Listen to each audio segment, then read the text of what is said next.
Hello and welcome to my advanced guide to Chen creeps.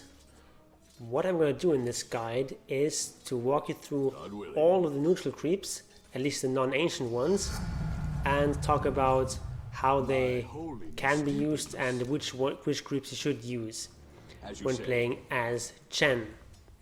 So first of all, let's talk briefly about how creeps are used by Chen in this patch. So you have one creep at the start, and you can only get a max level of 4. So all the small camp creeps are level 4 creeps, and for the other for level 4 or lower creeps, and for the other ones I'm going to talk specifically about which ones you can get at which level. So creeps nowadays get a minimum health of 1000. So even taking one of these really small creeps like this kobold soldier here, he would get 1000 HP if you convert it as Chen. And you also get, of course, the bonus damage. So even the lowliest creep still gets a bonus damage of 32 plus another 20 if you take the level 15 talent. So even small creeps are quite useful as Chen. So this means that you basically just always want to get like 4 creeps. Even with bad creeps, it's better to have bad creeps than no creeps at all. So it's no longer as much about getting the best creeps, but more about quantity than quality. So with that said, let's start with the small camp creeps.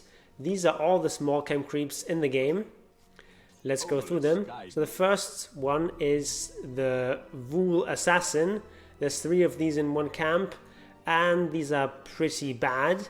They have right click damage, they do piercing damage, and they have this envenomed weapon debuff on attack, which is pretty bad. It deals 2 poison damage per second for a duration of 10 or 20 on non-hero units. Doesn't slow at all, just 2 DPS. This creep is pretty bad. It's just straight up worse than a range creep in most situations. Then we have the kobolds. So we have these 2 small kobolds. These are again pretty useless. They just don't do anything particularly. They have less damage than a melee creep, and they're slower than a melee creep. Only take these if you're completely desperate. Then we have this kobold foreman. He is basically like the kobold soldier, except he has this aura. The speed aura gives 12% movement speed. So this is reasonably useful. 12% movement speed is quite a bit. And this creep is also reasonably fast on its own. I think it's 320 movement speed on its own. So this can definitely keep up with most heroes, at least if they're not particularly fast. Like if with this aura here with boots and windlace, I'm slightly faster than this creep, but it still keeps up reasonably well. So you're never particularly excited about this creep, but it's never a bad creep. Except level 1. Level 1, this is one of the worst creeps you can get, because it just has almost no right click damage. Then we have the Ghost Camp. Ghost Camp has one of these big ghost ladies and 2 of these smaller Fel Spirits. Fel Spirit is pretty useless, doesn't do very much, has very little damage, just not a creep you want. But this one is actually fairly decent, has decent amount of damage, 47 damage, and actually attacks quite quickly. It has a BAT of 1.0 seconds, so this deals quite a bit of DPS. But it's piercing damage, which means it only deals half damage against heroes and 50% extra damage against most creeps. So this is a pretty good farming creep. In lane, in the early games, this is pretty decent as a frost attack, 20% slow on attack speed and movement speed. You're not sad to get this level 1, but you're not excited either.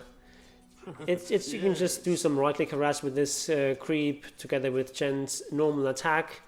This is pretty decent to have level 1. Also, when you're hitting level 3, you have level 2 persuasion. You can have like this to slow someone, and then another creep to actually hit enemies, and in combination that's quite decent in the game. But again, this is not great. But I mean, you can use it in the mid game still. You can use it to push out lanes. You can use it to farm neutrals, because it's almost 50 DPS per second piercing damage. That's quite strong against neutrals and lane creeps. Then we have these troll creeps. May it please you. So we have this hill troll berserker. You either see 2 of these together with a hill troll priest, or 2 of these together with a kobold foreman. And there's really no reason to get these. These are about the same as the bull assassin. Basically, they're just worse than a range creep, so there's no real reason to take these unless you're desperate. But then we have this one, the hill troll priest, which is a very strong creep. So first of all, it has, you know, a not very strong right-click damage. It has 28 damage and pretty slow attack speed. Also, its move speed is pretty slow, 290, but it makes up for its abilities. Has a mana aura. It gives you 2.5 mana regen. That is a level 4 Crystal Maiden aura, basically. Except, of course, it's not global. It has a standard range of 1200, as do most auras. And in addition, it also has this healing ability. Now, this is really great. It's 15 healing per pop for 5 mana. So it can heal quite a bit of damage. And let me just get damaged a bit to demonstrate this. So, oh, oh my god. Okay. That was not intended. God willing.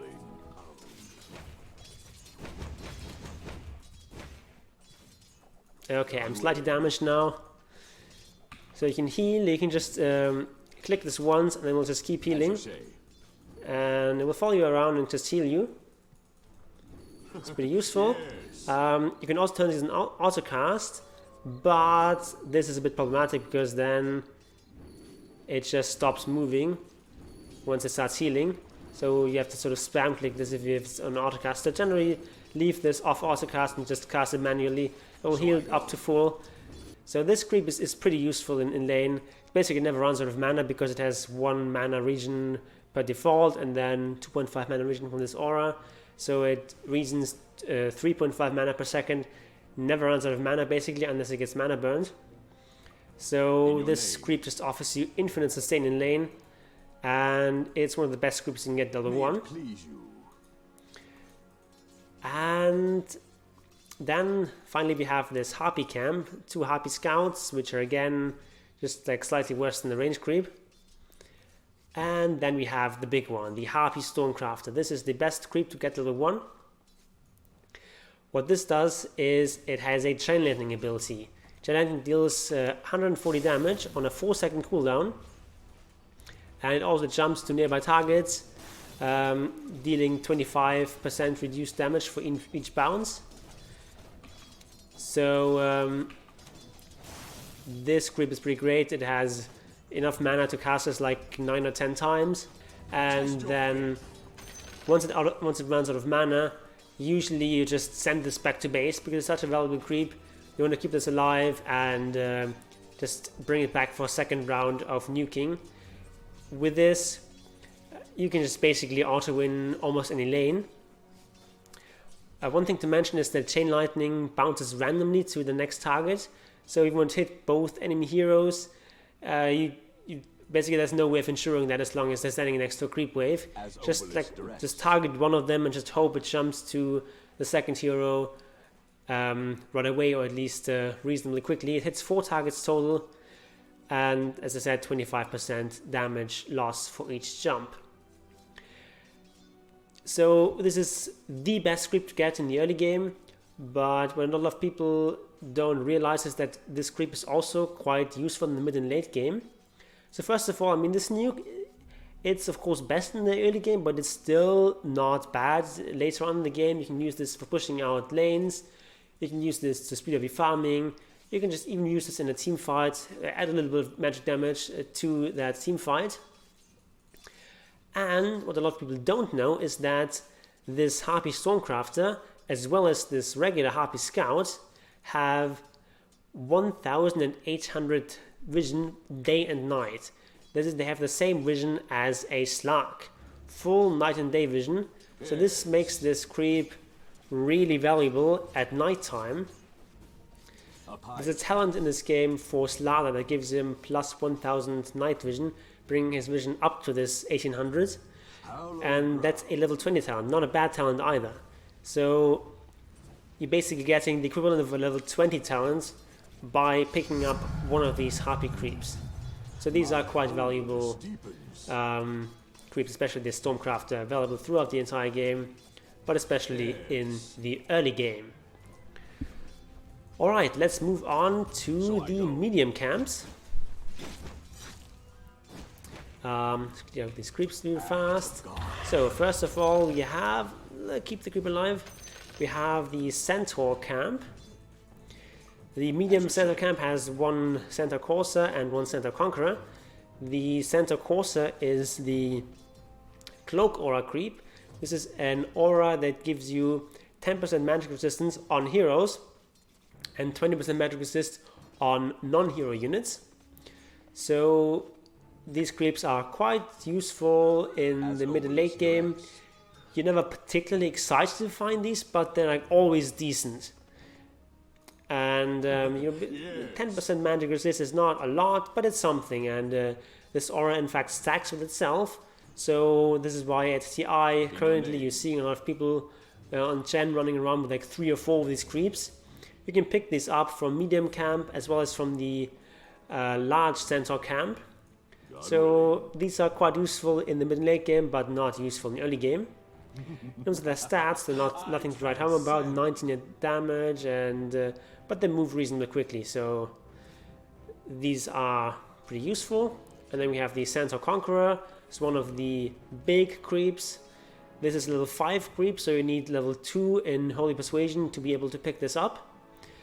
And it has a pretty good right-click damage, 52 damage, as well as good armor, 4 armor here, and the Stomp ability. This has a reasonable radius here, and there's almost no damage, but it's a 2-second stun on heroes and 3-second on creeps. So this is a very powerful ability, but it's very difficult to actually land this on an opponent. So basically the only way you can land this is if you have some sort of stun or slower route to set up, or if you can intercept someone coming from a different direction. May it please you. So in terms of when you want to use these creeps, this is great when you hit level 3, when you can pick this up, especially if you have another creep that has some sort of slow or route. Like if you have the little ghost lady, this is sometimes enough to set up a stomp here. And what you want to do is to sort of run past the enemy hero and then do the stomp, rather than stomp him when you're behind the enemy hero, because then you're almost always going to miss. Obelis, guide me. Then another camp here is the medium satyr camp. We have these 2 of each of these satyrs. You have this little purge creep. This has almost no right-click damage, no armor, so it's fairly weak in terms of physical abilities, but it has this purge ability. This provides a basic dispel, can be used on enemies and allies, as well as a slow. The way the slow works is it slows for 50% at the start for 1 second, then 1 second of 40% slow, 1 second of 30% slow, and so on. So this, in terms of slow, it's not the strongest slow, it doesn't have very much range, and it costs a lot of mana. This is primarily used for the purge, and this makes it a very situational creep. Sometimes this purge just doesn't do very much. In other cases it's very, very valuable. So if you're, for example, playing as something like a bounty hunter, being able to just purge off track is quite useful. And you can do stuff like purge off bloodlust from an ogre. You can there's all sorts of abilities that you can purge off. It has not very much range and it's quite fragile, so actually getting a purge in a team fight is not that easy, but as I said, it's situationally a very useful creep. Then we have the Satyr Mind Stealer. This creep has slightly better stats, 25 attack damage, but again, nothing to write home about. Also, it's quite slow, 270 movement speed. That's very slow. But it has this mana burn ability, which can burn 100 mana and deal 100 magic damage. At least if you burn off the full mana. So this can be quite useful in lane. It has an 80-second cooldown, so this is not like an instant win the lane kind of creep, but it's a sustain creep. It's depleting the enemy's mana and sort of winning the lane slowly. This is level 4 creep, so you can pick it up right away. And the way you want to use this is, let me just get an enemy here. Stop. Okay. Stop. Okay. The way you want to use this is you sort of come up from the fog. You want to do this and shift click away. And then it just purges in mana burns and runs away again and keeping itself safe. This can be quite annoying to the enemy in lane, and it's like a decent pickup at level 1. Later on in the game, this is rather underwhelming. Alright, then we have the wolf camp. You have 2 of these giant wolves, aka little wolves. These have a reasonable amount of damage, 31 damage, as well as a... they actually don't have critical strike ability. Oh, they had critical strike ability. Oh, they actually removed that. Yeah, right, they removed that some patches ago. So these just don't do very much. It's like about as strong as a melee creep. The melee creep's 25 damage. This is 31. It's slightly stronger than a melee creep. Whatever. Yes. This one is the big one. The Alpha Wolf also has the same right-click damage. Slightly faster attack though. But it has a critical strike ability, which gives it effectively 20% extra DPS. And most importantly, it has the Pack Leader's aura. This is a 30% damage aura. And with this damage aura and the critical strike, this deals about as much right-click damage as one of these Centaur Conquerors. So this is a pretty good amount of damage in the early game. Making this actually an okay creep to get at level 1. But really this is a creep you want to have in mid and late game, because this aura is just insane value. So in the late game, your carry is going to have maybe something like 150, maybe 200 base damage. So this provides something like 45 or 60 damage. Possibly if you play the hero like a Morphling or a Drow or some sort of hero that buys a lot of stats, this could potentially even be more than 60 damage. So this is insanely valuable on a creep to have. One thing to note about this creep is that it has an attack range of 90. If you note, most creeps have an attack range of 100, as also do these melee lane creeps. So what this means is if you're attacking a tower, the Alpha Wolf is typically going to be at the front, so this is always getting targeted by towers. You have to be sort of careful not to let this just die to tower fire, because it's quite a valuable creep. But this is basically a creep you always want to have in the mid and late game, if you can manage it. Then we have the Mud Golem. A Mud Golem always occurs in pairs. What this does is it hurls a boulder. This is a 120 magic damage nuke, as well as a mini stun of 0.6 seconds. Has a pretty long cooldown, 30 seconds. And what makes this creep so valuable is that it has the shard split, so if it dies, it creates 2 little golems that can also hurl boulders. So you can get 3 boulders out of this in a short period of time. One thing you can do is you can take over this creep and then take over a different creep to make it spawn the shard golems. As Obelis directs. And like this you can do a lot of damage in the early game. This is quite valuable to have level 1 or like generally in the early levels. This also has a lot of magic resist. Magic resist of 50%. So it doesn't die very quickly to magic damage. So there's a creep that survives easily, and even if it dies, you can still hurl those boulders from these two shard golems. Then we have the ogre camp. You have two of these little ogre bruisers and one ogre frost mage. These bruisers, they're pretty useless. They're basically like a melee creep, except they're slower. But this one is really what you want. This one is extremely strong. In terms of its physical ability, it's not very strong. 25 damage, 0 armor, 270 movement speed. Pretty awful, but this makes up for it. Ice armor is an ability, costs 40 mana, 5-second cooldown, 45-second duration, and it gives 8 armor, as well as this little debuff to anything that attacks this hero. So you can see this axe has a freaking satanic and divine rapier, and it hardly deals any damage to me. Like, look at this. I'm taking hardly any damage, and it's getting slowed, and the slow lasts for 5 seconds. So the slow lasts forever. So this is an extremely strong ability. You can just use this ogre and just cast this on all of your heroes, and they get a free 8 armor as well as a slow. The slow only works against melee attackers, so it's not quite as strong as the old Lich armor from the old Frost armor from Lich. But still, you get this right at the start. This is actually a creep you can definitely take level 1, giving your carry as well as your own hero 8 armor in lane is actually amazing. And so this creep is useful throughout the entire game. You want to be careful to keep this alive. So generally you want to have this in a separate control group.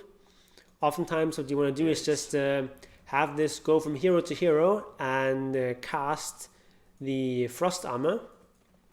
So the way you want to do this is, let's pretend that this centaur is some hero on our team. So when you do this, you want to cast frost armor and then right click the next hero you want to cast this on. So now it's gonna cast frost armor and then go to my hero and then I cast frost armor again. So we don't do it like this. If you just try to shift to the frost armor, it doesn't work. So you can do this and then shift this. So it goes here, cast frost armor, and then says, okay, it does it's recharging. I can't actually do this command, and it just stays in place. That's not what you want. You want to do the frost armor and then shift right click to the next hero you want to cast it on. So that's the way you micro this creep. And as I said, put in a separate control group. Alright, now onto the big camps. So first of all, of course, we have the centaur camp, now with 2 centaur coursers. And then we have the Satyr Tormentor camp. We have the Satyr Tormentor as well as these 2 smaller guys. So this guy is a level 6 creep, meaning you need level 3 persuasion to get it. This offers the Hadouken Shockwave, pretty long range, and does 160 damage. This is an amazing ability just for early game fighting, as well as for pushing out waves, for farming. This is pretty good. As the mana cost is pretty steep, it's 100 mana and this only has 400 mana, so it's going to run out after 4 shockwaves. But this group is very strong.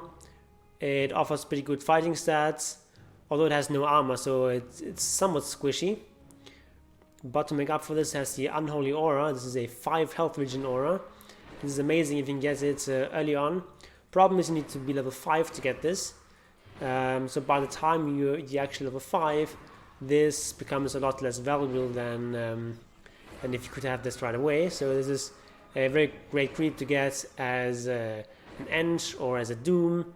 As Chen, this is no longer as good as it used to be because it just takes so long to get to it. But still, it's still a very valuable creep to have, and just gives you a lot of sustain in just for farming and for pushing out waves and so on. Then we have the Wildkin camp. We have 2 of these little wild wings. These are pretty crappy.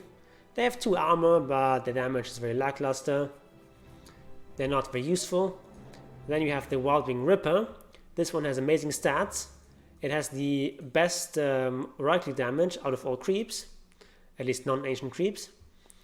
And it also has 4 armor as well as another 3 armor from its aura. So this runs around with 7 armor, making it a very strong brawler type unit. Once you're level 3 you can get this because it's level 5 creep. You need level 2 Holy Persuasion for this. But it's just really strong and straight up right click fighting. And on top of that you also have the Tornado ability. To show you this I actually have to create a neutral one that I can take over, otherwise I can't control the Tornado. So you can cast the Tornado. Oftentimes you just do this standing somewhere in fog so that it doesn't get stunned or interrupted. It's a channeling ability, and then you can use a Tornado. You also want to have a hotkey for this if you're playing Chen. So for me it's on 6, control group 6. Deals a decent amount of damage. So it deals 45 damage per second in the immediate vicinity, and then 15 damage per second further out.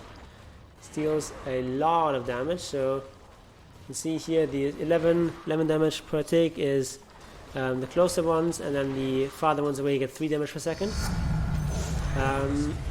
This lasts a good while and can do a lot of damage, and there often is little counterplay against this.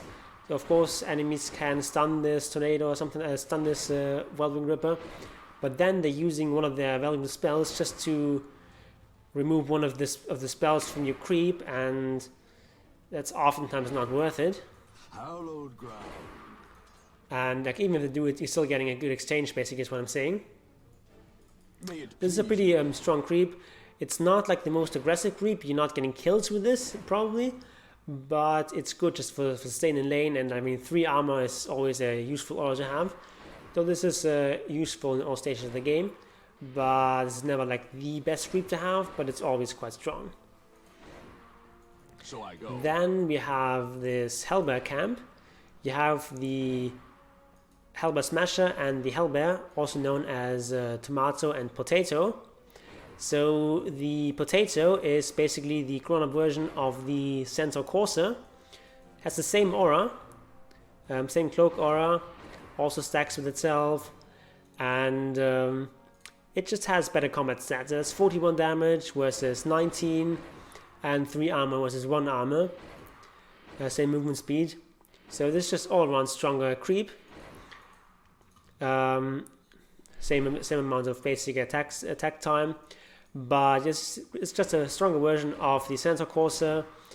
And so I think we should probably talk about when it is right to stack these Centaurs and Hellbears. So this cloak aura is quite useful, but it's also important not to overvalue it.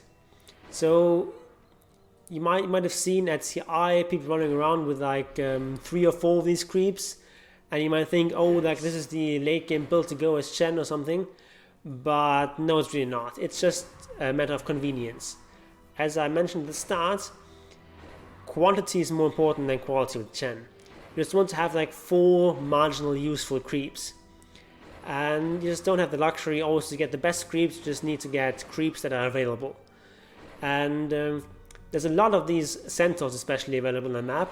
These occur in a medium and a large camp, so there's lots of these Centaur courses available.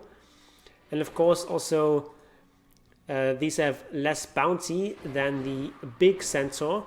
So in the later stages of the game, when this Centaur is no longer very useful because it's not really possible in a late game teamfight to set up a war stomp. I mean, you almost never actually get this war stomp off in a team fight.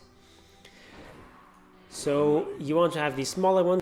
If you take the smaller one and clear the bigger one, you're just getting more golden experience. In your name. And also, once these die, you're feeding less golden experience than if you took the bigger creep.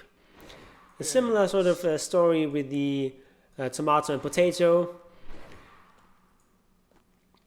Having this is quite useful, but if you can have a creep like the Alpha Wolf or the Frost Mage, this is way stronger in the mid and late game than having this little teensy aura of 10% magic resist. But you know, these are sort of great as extra warm bodies, and just as this aura is marginally useful and it doesn't require a lot of micro. Just need to keep these around your heroes and they're doing something useful.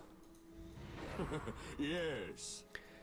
Then we have this Hellbear Smasher. This is one of the strongest creeps in the early game.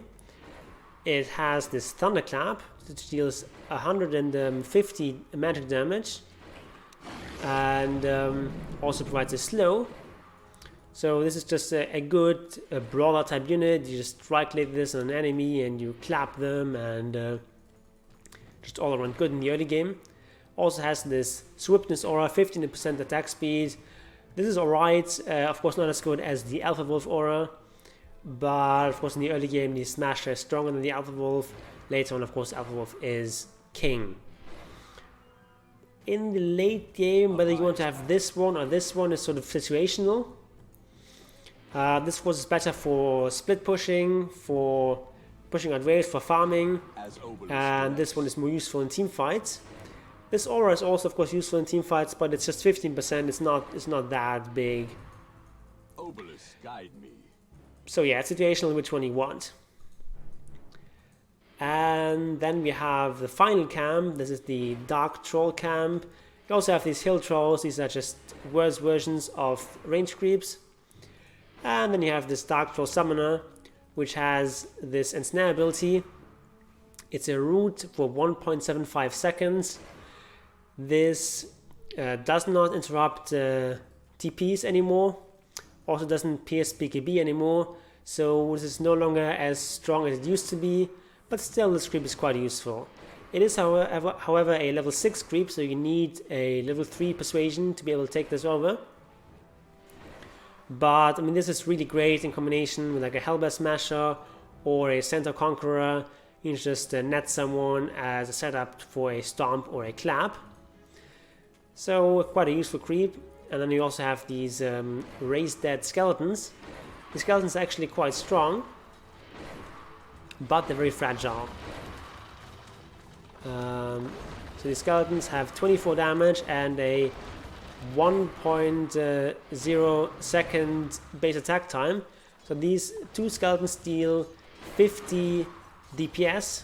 The combination of this Dark Troll Summoner and these two Skeletons is an enormous amount of right-click damage. So this is great for pushing out waves,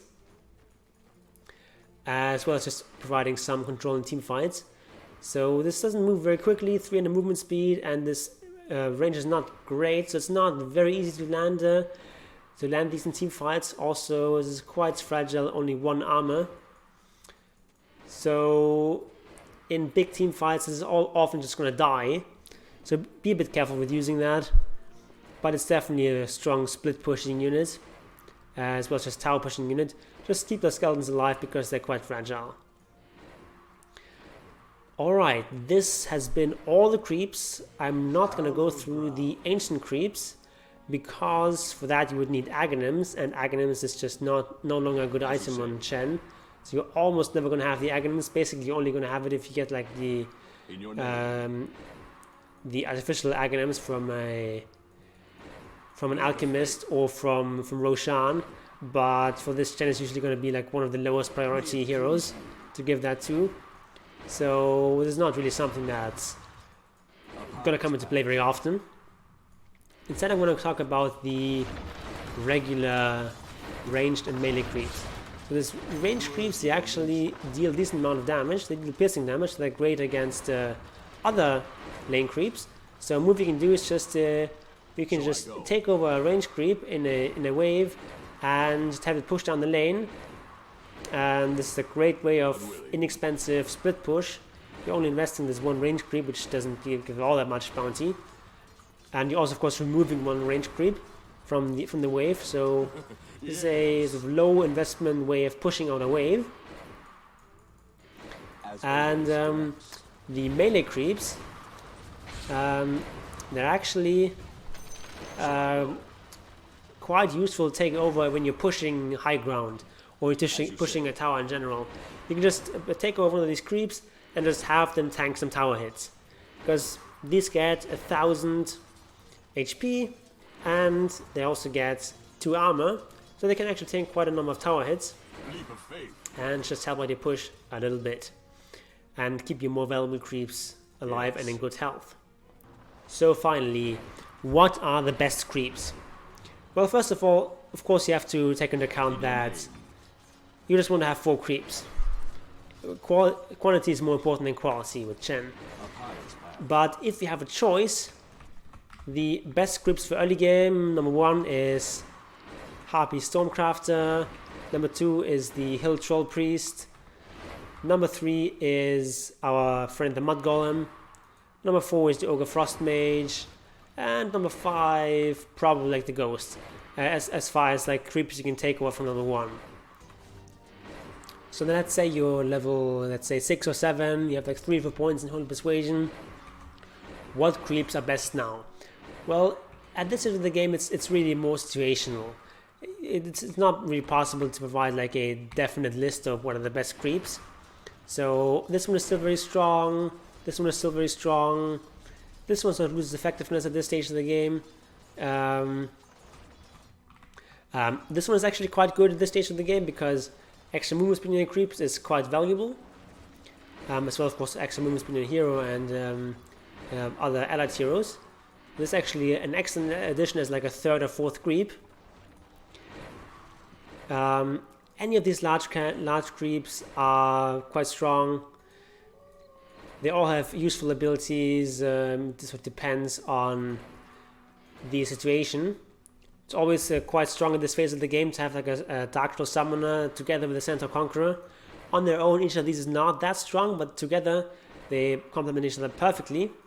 You can have like something like one of these, and one of these, together with a Kobold Foreman or with a Alpha Wolf. That is a very strong team to have.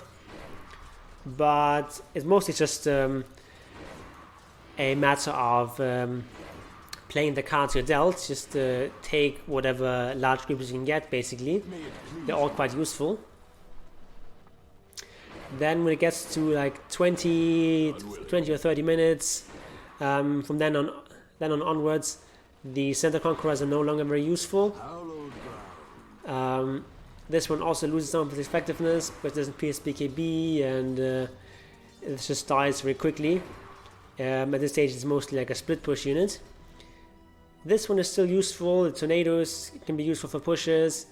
Toughness Aura is also always useful. This one is still some sustain and so on. It's still reasonably useful, and Shockwave is always decent nuke. This one is still quite useful because of the Swiftness Aura in combination with the Clap. But from this point onward, really the best creeps you can get are the Alpha Wolf and the Frost Mage. These are like the number 1 and number 2 late game units. Which one is better, which one is number 1 and which one is number 2 sort of depends on the game. But like these two, you always want to have one of each of these on your team if possible. Other great creeps, aside from the large ones, this one can still be quite useful just for the aura mainly, as well as some sustain from the heal. This one is also reasonably useful because of the night vision and as well as the chain lightning. And then of course you have these two, just for the cloak aura. As I said, don't overvalue these, don't take these over something like an Elder Wolf or a Frost Mage, but these can be quite potent in sort of rounding out your team. And of course this one always reasonably useful. Alright, this has been my overview of Chen creeps and how to use them. Hopefully you found this helpful. If you did, please give this video a thumbs up and subscribe to this channel, because I'm going to be producing more videos in the future, particularly about Chen. So until then, May Obelis protect you, and goodbye.